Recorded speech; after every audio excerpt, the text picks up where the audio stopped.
Hello Chelsea fans, we finally get back to video making once again after about 13 days. My apologies, longest break we've had to take.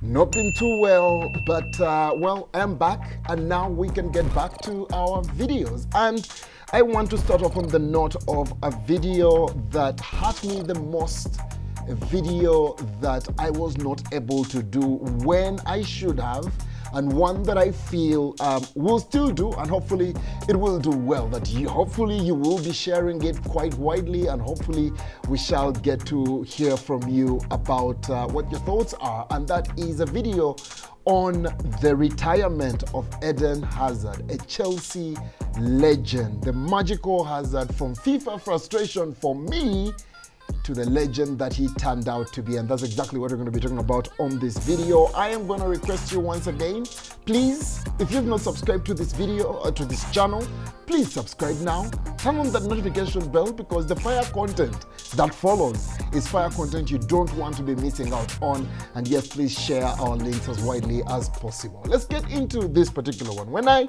first heard of Eden Hazard, it wasn't because he was a star. He was a rising star in the French Ligue 1, and we were being linked to this guy. The first time I heard his name, Hazard, I didn't even pay attention. It was one of those, it's a word, it's Hazard. I mean, how am I supposed to be paying attention to that? Must be one of those other kids that agents are throwing around in the press that we should be paying attention to. I didn't listen so much. 1 month, 2 months, 3 months on, and the name just won't go away, because Chelsea are linked to a guy who is a wizard and all of that. So hey, let's get to hit YouTube and find out what this guy is all about. Okay, so this is what he is. These are the highlights and all of those. I get to FIFA, and I don't know if it is the algorithm or something, but every time Chelsea are linked to someone on my career mode, I start seeing these guys pop up when I send scouts out to look for entertaining players or players of that demographic. They start popping up. And here we go. It is Eden Hazard.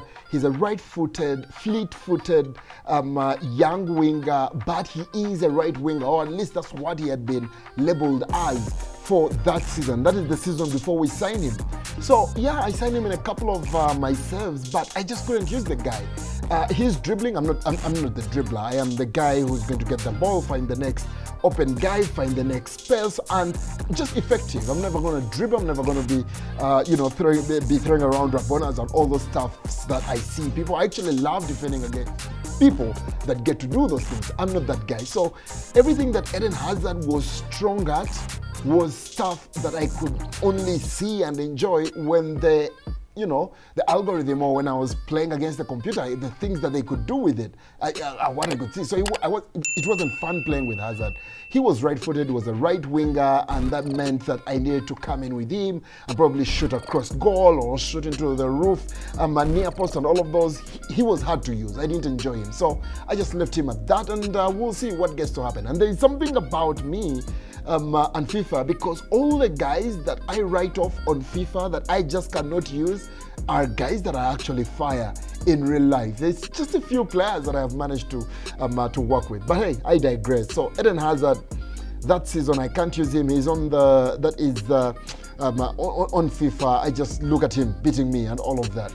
Then we win the UEFA Champions League, and then the speculation just keeps going higher and higher. You read all the articles about Eden Hazard and why Chelsea need him, or there was Manchester United in the rest, and a couple of other players, and a couple of other clubs, and they're starting to think, oh, if these guys are writing what they're writing about this kid, then we need to be the team that has him.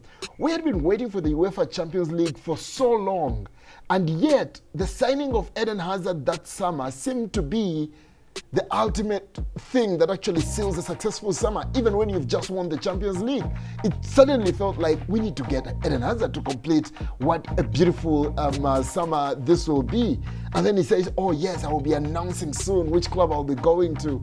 And then one morning, and yes, I'm a sucker for grammar and how people write and all of those, in one of the most annoying ways to write a statement that important, Eden Hazard goes to his Twitter and he announces that he will be joining the Champions League winner. And yes, that was a super summer 2012, never to be forgotten. Eden Hazard is now a Chelsea player. And now it's the excitement of, yeah, he has made the announcement, but now the transfer needs to be official, it needs to be announced and all of those things. And you know how, the transfer window before Fabrizio Romano, I don't think new school football fans will ever understand. There was a time whereby until Sky Sports reported it, it wasn't okay. Until the BBC had something, it wasn't right. There was no Fabrizio Romano. There was not so many people picking up on all these stories and breaking them and, doing what we do now. Now the clubs only confirm what these journalists are getting to do. But yeah, for us, it was now the excitement of, oh, now he has announced, oh, has anyone seen him in England? Oh, someone talked to his cousin and they said he'll be arriving on this day. I'm not saying that's what happened for Eden Hazard, but that's what the transfer window looked like. But yeah, he finally signs, he's announced, and he's right there. And now we are excited about what will be his shirt number. I remember his shirt number was not announced when it was being announced. So then he had to announce his shirt number. It was the number 17. It was an odd number, but it became popular for me at that particular point. Matter of fact, on my FIFA saves again, when I signed a winger and I had the number 7, they would take the number 7 if they were a right winger. They would take the number 11 if they were a left winger. And if I already had the number 7 and the number 11, then the number 17 now became a popular option for my third best winger to come to my club or something like that. The number 23 is of course also in there because of David Beckham. But yes, number 17, I remember the picture that he posted to announce that, smiling, I think dribbling past a couple of defenders or something like that, but his left thigh was right there showing the number 17, and that was his first number at Chelsea before he later went on to take the number 10. Then he starts playing for us. He's exciting, he's dribbling past, his technique in dribbling, and he was just a kid having fun on the pitch. And now I was paying attention to the most fouled players in the league because it had to be Eden Hazard. Almost every moment he was on the ground and getting up. He's not like, diving and rolling over and all of those kinds of things. He gets the free kick, he's getting up, he's looking around. He was not smiling that Ronaldinho would get to do that, but he's up and, he's going again, being fouled again, winning penalties, converting them like he doesn't even care. We have the Jorginho hop and skip now that Bruno Fernandes also took on and stuff like that. But then there was Eden Hazard short run, and then he's not looking at the ball and he's just looking at the goalkeeper, and then it was exciting times. My best season of Eden Hazard will definitely have to be the Sarri season. I believe that is 2018-2019, because finally my frustrations about Eden Hazard, and I had quite a bit of them, were finally answered. He was now being more involved on the statistics that, we consider to be the most important for attackers in the world. The goals, the assists, and all these other things. Of course, we didn't have XG and expected assists and all of those, but we had those. And he was now scoring more, he was assisting more, he was being more direct, he was playing more business, if I can call it that. He was less of the flashy guy who's dribbling through defenses and stuff like that, and now he was getting to put on those numbers. And you see, for me, my frustration with Eden Hazard is one that came from the beats whereby there was Lionel Messi and Cristiano Ronaldo in his era who are knocking in goals from the wings, not even as strikers, but from the wings. Crazy numbers. They were now looking at calendar year goals and all of those kinds of things going on. Now, away from Messi and Cristiano Ronaldo, there was another layer of players, a layer of players that was led by Neymar, the young players that should be taking over the Messi era. Today we have Erling Haaland and Kylian Mbappe. There was an era of Neymar, and in my books, Eden Hazard was supposed to be and was very much in that layer. He was not Lionel Messi, Cristiano Ronaldo, but he was not one of the biggest players in the. He had a special layer he was at, and for me that was a layer where Neymar was. But Neymar was beating them with the goals and assists and all of those kinds of things. And Eden Hazard, he seemed to be having fun about that. So I felt that that is what really frustrated me. We would be beaten in games, and it wasn't such a very good Chelsea side that we had when Eden Hazard came in. It wasn't the side that had the likes of the Decos and the Ballacks and all of that Azif Galactico era that Chelsea had. It was a different era. So the one of quality guys, so you felt like Eden Hazard should have been carrying us every single week, because that's what Neymar was doing. That's what what the Messis and Cristiano Ronaldos were doing. And for me, that was my frustration, that our guy that comes closest to that kind of stuff, when they beat us, he's one of us. But after 3 or 4 games, he's going to turn up, he's going to put on such a show and all of those kinds of things. I just wanted more of those goals to come through, and even with Hazard belonging there, he wasn't exactly coming through. So for me, that was a huge frustration as far as that is concerned. The best game that Eden Hazard ever played for us, there were so many of those. But for me, it will have to be the 2018-19 Europa League final with Maurizio Sarri. I was a big advocate of giving Maurizio Sarri time. I felt that that was the time where, similar to the kind of project that we seem to be having right now, I thought we had started then, and I was tired of us winning by looking ugly and all of that. I wanted us to play well, and I think we played some of the best football we have played under Maurizio Sarri. And there were so many Chelsea fans that were frustrated. Oh, we're just passing the ball around and the goals are not coming. Oh, how is Jorginho a defensive midfielder? And no, it was a whole lot of frustration for me, because I believed in this guy and I thought it would come together. And I think the Europa League final was the game where Sarri's Chelsea came to the fore. And in there, Eden Hazard came through. He was very instrumental in creating the goals that we got on the day, and getting himself 2 goals on the day as well, of the 4 that we scored on that particular day. And even as underdogs in that final, it showed you what kind of player he could have been, he could be. And yeah, for me, that was my best game for him. There was also another one that rivals it greatly, and that is the game against Spurs. That goal that he scored, the kind of goal that it was, who he dribbled, how he got through, the timing of that goal, and the fact that it took the trophy away from Spurs and handed it over to Leicester. Of course, I don't like that Chelsea, who of course had become now trophy winners and all of that, had such a poor season that they wouldn't be getting to win the Premier League, but they were handing it over to another club in there. I loved that we weren't giving it to Spurs. And for me, by the way, until that game, until that season, I never really understood the rivalry between us and Spurs and all of that. But by the time Eden Hazard scored that goal, the things that the Spurs players were doing to the Chelsea players, how nasty they were throughout that particular game, that goal meant so much. And the sheer audacity for Eden Hazard to believe that I could dribble through and just shoot. You know, and many of his goals were about audacious shots at goal and stuff like that, and him getting it through the legs of the goalkeeper, you know, to top of the net and all of these things. But how he executed it, what it meant and all of that, for me, Eden Hazard is who I credit for understanding why we hate Tottenham Hotspur. And that was quite something for me. Now, of course, the goal against Arsenal, how he dribbled through,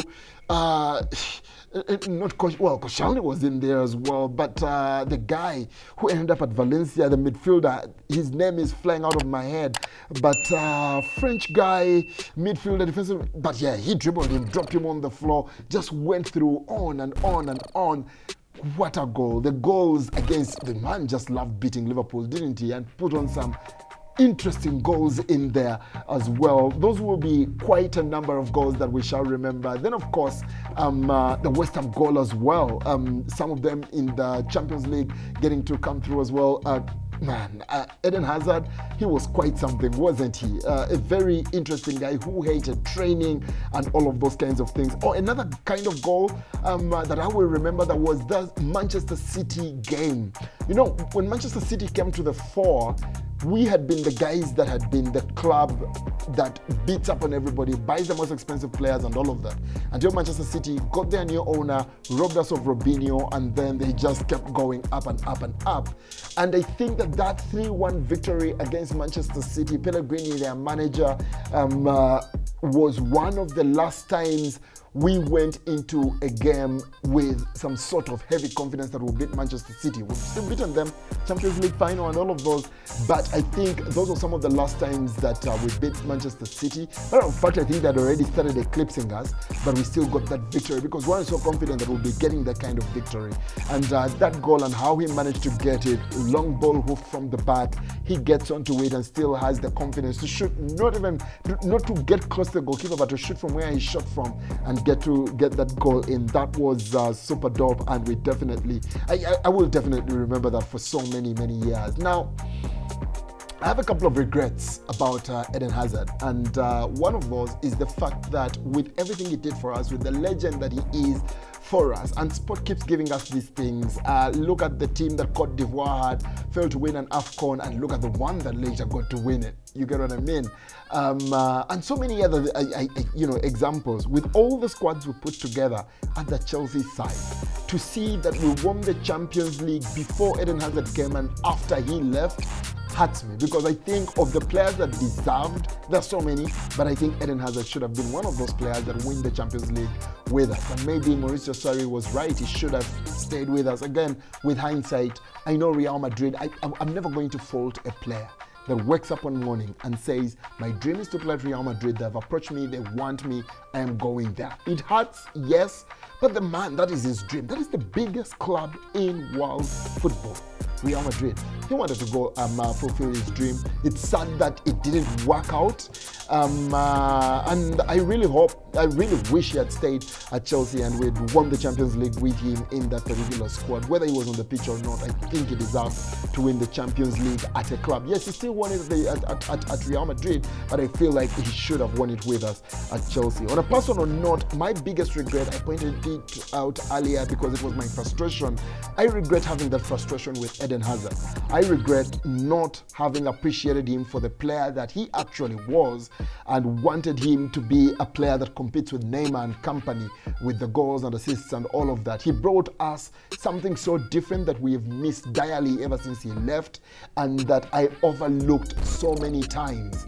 Matter of fact, I was happy when Christian Pulisic came in and scored the goals he did and all of that, because in my books he was more direct, he was more impactful and all of that than Eden Hazard. I apologize to Eden Hazard for ever comparing him to Christian Pulisic. And Christian Pulisic is a great talent. We see what he's doing at AC Milan and all of that, but Eden Hazard was just that extra bit special, and I should personally have gotten to appreciate him for that, not put him at my own benchmark and ignore what his strengths were and try to set him my own goals and all of that. So yeah, what a gem we had in Eden Hazard.